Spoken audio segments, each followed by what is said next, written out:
Namaskar students, welcome to my YouTube channel Maths with Amarja. Today we are going to discuss about class 10th worksheet for 7th August 2023 under Mission Mathematics project.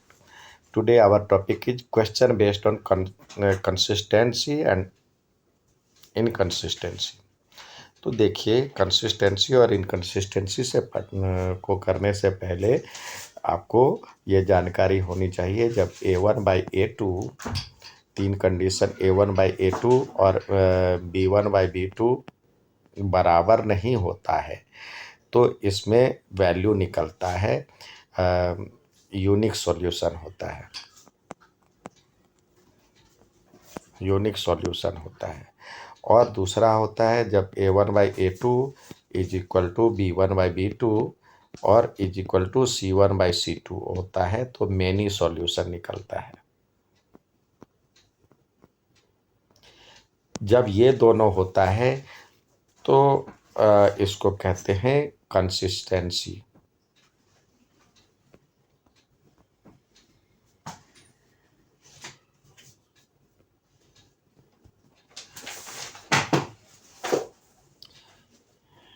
कोई भी solution निकले या तो एक हो या many हो तो ये कंसिस्टेंसी कहलाएगा, कंसिस्टेंसी सॉल्यूशन। और जब a1/a2 और b1/b2 बराबर हो और ये बराबर नहीं हो c1/c2 को तो उस टाइम में नो सॉल्यूशन होता है।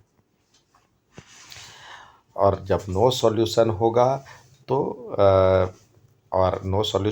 पैरेलल लाइन भी होगा और इसका लाइन कंसिस्टेंसी में कोइंसाइड हो जाता है, कोइंसिडेंट रे हो जाता है, एक के ऊपर एक और दूसरा जो होता है यूनिक सॉल्यूशन में ये हो जाता है। अब जब नो सॉल्यूशन होगा तो इनकंसिस्टेंसी हो जाता है।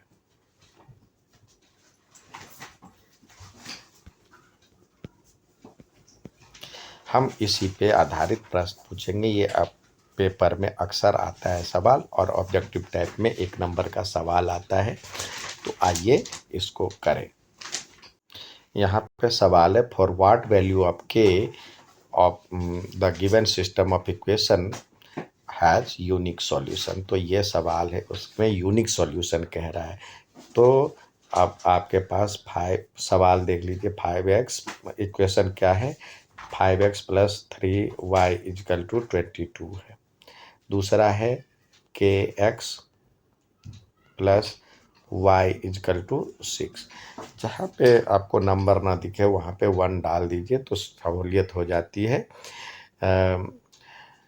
तो अब a1/a2 बराबर में x को छोड़ करके जो नंबर रहा 5/k लिख दीजिए और b1/b2 3/1। अब कह रहा है यूनिक सॉल्यूशन चाहिए तो a1/a2 और बराबर नहीं होना चाहिए b1/b2। तो आप इसमें बराबर कीजिए, इक्वेट करेंगे तो a1/a2 यानी 5/k is not equal to 3/1। अब क्रॉस मल्टीप्लाई करेंगे तो 5 is not equal to 3k और k is not equal to 5/3। तो ये आंसर हो जाएगा। तो k is not equal to 5/3।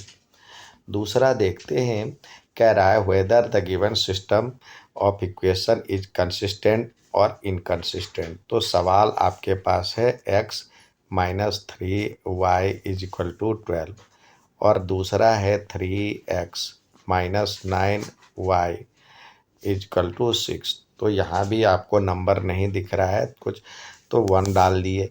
तो यहाँ पे देखते हैं a1/a2 = 1/3, b1/b2 = -3/-9 और ये माइनस माइनस कट जाएगा, ये कट करके 1/3 हो गया। और c1/c2 देख रहे हैं 12/6 तो ये कट करके 2 हो जा रहा है।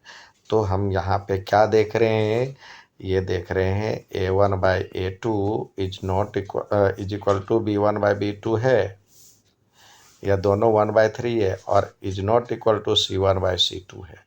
तो कैसा होगा लाइन, इसमें होगा नो सॉल्यूशन,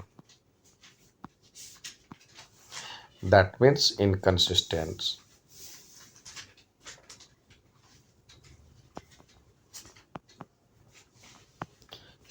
इनकंसिस्टेंट सॉल्व हो गया ये, यानी the given system of equation has no solution, hence the given system of equation is inconsistent. अब तीसरा सवाल दिया है, कह रहा है इफ x इजकल टू -1 और y is equal to 5 is the solution of the equation, ये जो 3x minus y plus 8 is equal to 0 और 6x minus p y is equal to -16। तो पहले देखिए, सबसे पहले यहाँ पे इसको एक फॉर्म में कर लीजिए। ये देखिए बराबर के इस साइड है और ये इधर है, तो इसको भी इसी फॉर्म में कर लेते हैं। तो ये हो जाएगा 6x माइनस पी वाई और ये +16 इसको इज इक्वल टू 0। अब आइए, कह रहा है जो कि वैल्यू रखने के लिए x बराबर में क्या, x बराबर में आपको कह रहा है -1 और y is equal to 5, x is equal to -1 और y इजकल टू 5 सॉल्यूशन है कि नहीं है, है तो p का मान ज्ञात करने के लिए कह रहा है। तो LHS में यदि ये रखते हैं तो क्या हो जाएगा, 6 इंटू -1 और माइनस p की वैल्यू आपको दिया हुआ है, p की वैल्यू आपको ज्ञात करना है और y की वैल्यू आपको दिया हुआ है। अभी LHS नहीं, पूरे इक्वेशन में मान रखना है, कोई हमें प्रूफ नहीं करना है, 0 आना चाहिए।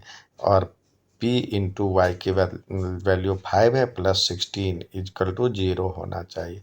अब यहाँ पे हो गया -6 और -5p +16 इजकल टू 0। अब ये 5p को साइड चेंज कर लीजिए तो ये हो जाएगा एक बार लिख लेते -6 + 16 इजकल टू 5p। अब ये हो जाएगा 10 इजकल टू 5p, तो p इजकल टू 10/5 जो कट करके 2 हो गया। अब इसको लिख सकते हैं, हमारे पास जो दो इक्वेशन हो गए, ये इक्वेशन हो गए, पहला तो था 3x minus y plus 8 is equal to 0, ये वाला। और दूसरा ये 6x माइनस, तो यहाँ पे पहला तो ऑप्शन आपका सी आ गया, 2 था, 2 हो गया वैल्यू। अब इसको कह रहा है जो कि कितने सॉल्यूशन होंगे, तो यहाँ पे 2y हो गया, p के बदले y 2 हो गया प्लस 16 इजकल टू 0। तो देखिए a1/a2 3/6, b1/b2 -1/-2, c1/c2 8/16। अब इसको सिंपलेस्ट फॉर्म में करते, ये कट गया 1/2, ये भी कट गया 1/2, ये भी 1/2। तो क्या देख रहे हैं, a1/a2 is equal to b1/b2 is equal to c1/c2। तो इसमें क्या होगा, मेनी सॉल्यूशन होगा, और मेनी सॉल्यूशन होगा तो इनकंसिस्टेंट हो जाएगा। अब आइए, सवाल दिए गए हैं करने के लिए, तो सवाल करें।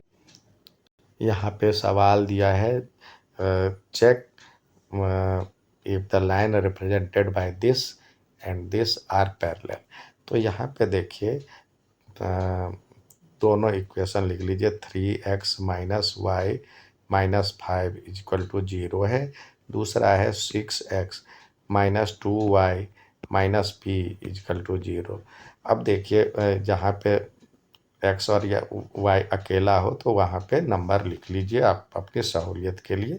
तो ये हो जाएगा a1/a2 equal to 3/6, b1/b2 equal to -1/-2 और c1/c2 इजक्वल टू हो जाएगा -5/-p।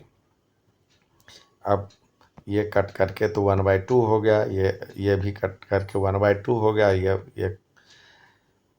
कट जाएगा, माइनस माइनस कट जाएगा। अब हमारा जो सॉल्यूशन आ गया A1/A2 is equal to B1/B2, और P की वैल्यू निकालने के लिए नहीं कह रहा है, तो ये बराबर नहीं है C1/C2 के, तो इसका मतलब ये पैरेलल लाइन हो गया। उम्मीद है समझ में आया होगा। अच्छा लगे तो लाइक सब्सक्राइब जरूर करें। धन्यवाद।